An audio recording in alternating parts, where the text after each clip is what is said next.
Pemerintah Provinsi Sulawesi Selatan mendorong Himpunan Penyelenggaraan Pelatihan dan Kursus Indonesia atau HIPKI Sulsel untuk bersama-sama menekan angka pengangguran di Sulsel dengan menyiapkan sumber daya manusia yang handal dan berkualitas sehingga mudah terserap di dunia kerja. Himpunan Penyelenggara Pelatihan dan Kursus Indonesia HIPKI Sulsel terus didorong untuk berkontribusi dalam menekan angka pengangguran di Sulsel dengan melahirkan sumber daya manusia yang berkualitas dan handal melalui kursus maupun pelatihan. Wakil Gubernur Sulsel Agus Arifin Nukmang yang membuka musyawarah provinsi ke-9 HIPKI Sulsel mengatakan lembaga ini sangat strategis menjadi penggerak melahirkan generasi muda yang tepat guna dan siap pakai dalam dunia kerja. Pemerintah Provinsi Sulsel juga mengharapkan agar HIPKI Sulsel bisa membuat terobosan jenis kursus dan pelatihan baru sehingga mampu menghadapi masyarakat ekonomi ASEAN dan bersaing dengan negara lainnya.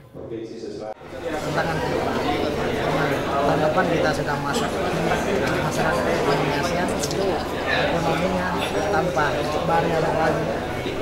Kita juga menyiapkan tenaga kerja yang terampil.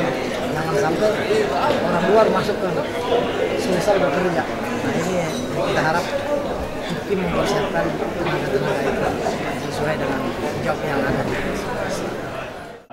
Sementara itu, Ketua Umum HIPKI Sulsel menambahkan, lembaganya akan terus bersinergi dan mendukung pemerintah Provinsi Sulawesi Selatan dalam upaya menekan angka pengangguran dengan menyiapkan generasi muda yang siap kerja dan dibutuhkan oleh masyarakat. HIPKI yang saat ini jumlah anggotanya terus bertambah dengan berbagai jenis pelatihan dan kursus akan terus melakukan penguatan kelembagaan dengan tersedianya tenaga pendidikan yang profesional dan ahli di bidangnya.